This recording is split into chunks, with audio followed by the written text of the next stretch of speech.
ஜெயலலிதாவுக்கு சிறை தண்டனை விதிக்கப்பட்டதால் மாரடைப்பு ஏற்பட்டு உயிரிழந்த கோவை மாவட்ட அதிமுக தொண்டரின் குழந்தைகள் ஆதரவற்றவர்களாக தவிக்கின்றனர்.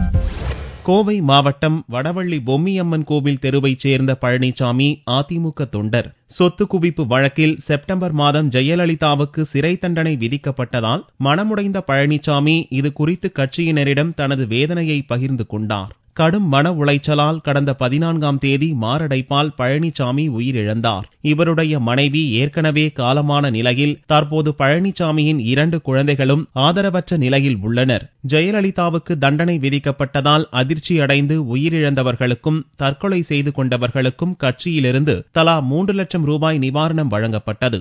இதற்காக பழனிசாமியின் குழந்தைகள் சார்பில் அவரது வயதான தாயும் விண்ணப்பித்தார். ஆனால் உள்ளூர் நிர்வாகிகள் அதை அலட்சியப்படுத்தியதால் பழனிசாமியின் குழந்தைகள் ஆதரவற்ற நிலையில் பாட்டியிடம் தஞ்சம் அடைந்துள்ளனர். எங்க அம்மா ஜெயிலுக்கு போயிடுது, எங்க அம்மா எப்ப வர்றது அப்படின்னு எங்க அம்மான்னு வீதி பூரா பெறல்னா காலையில இருந்து நல்லா இருந்தானுங்க. பாத்துங்களா, திங்கக்கிழமை அன்னைக்கு நைட்டுங்க எங்கோட ஒண்ணுமே சொல்ல கிடையாது. போய் அங்கே வீட்டுக்குள்ளேயே படுத்து உயிர் விட்டுட்டானுங்க. சரியானுக்கு கஷ்டமுங்க. குழந்தைய நான் தான் வளர்த்தனுங்க. நான் என்ன கூலிக்கு போட்டுங்க. கூப்பின் அரிசி இருக்குதுங்க, அவங்க மகராசு கூப்பின் அரிசி கொடுக்குது. நான் அதை வச்சுதான் கஞ்சி வச்சு குழந்தைய வளர்த்திட்டு இருக்குதுங்க. ஆனா அவன் அம்மாவோட தொண்டன் தான் இல்லைன்னு சொல்லிங்க.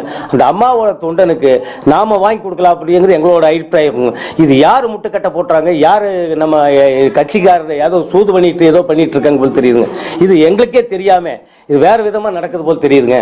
நாங்க எல்லா மாவட்ட செயலாளரோட சொல்லியாச்சுங்க. இப்ப நாம மந்திரி வேலுமணி எம்எல்ஏவோட சொல்லியாச்சுங்க. எல்லாத்துக்கும் அறிமுகம் பண்ணி சொல்லியிருக்குங்க. நேரடியாவே போய் சொல்லியிருக்குங்க. பணம் அம்மா கொடுக்கிற பணம் எத்தனையோ பேர் வாங்கியிருக்காங்க. ஆனா பழனிசாமி எங்கிறதுக்கு எந்த நிதியும் ஒதுக்கலீங்க. வயதான நிலையில் பேர குழந்தைகளை எப்படி கரை சேர்ப்பது என்ற கவலையில் அவர்களின் பாட்டியும் கடும் மன உளைச்சலில் உள்ளார்.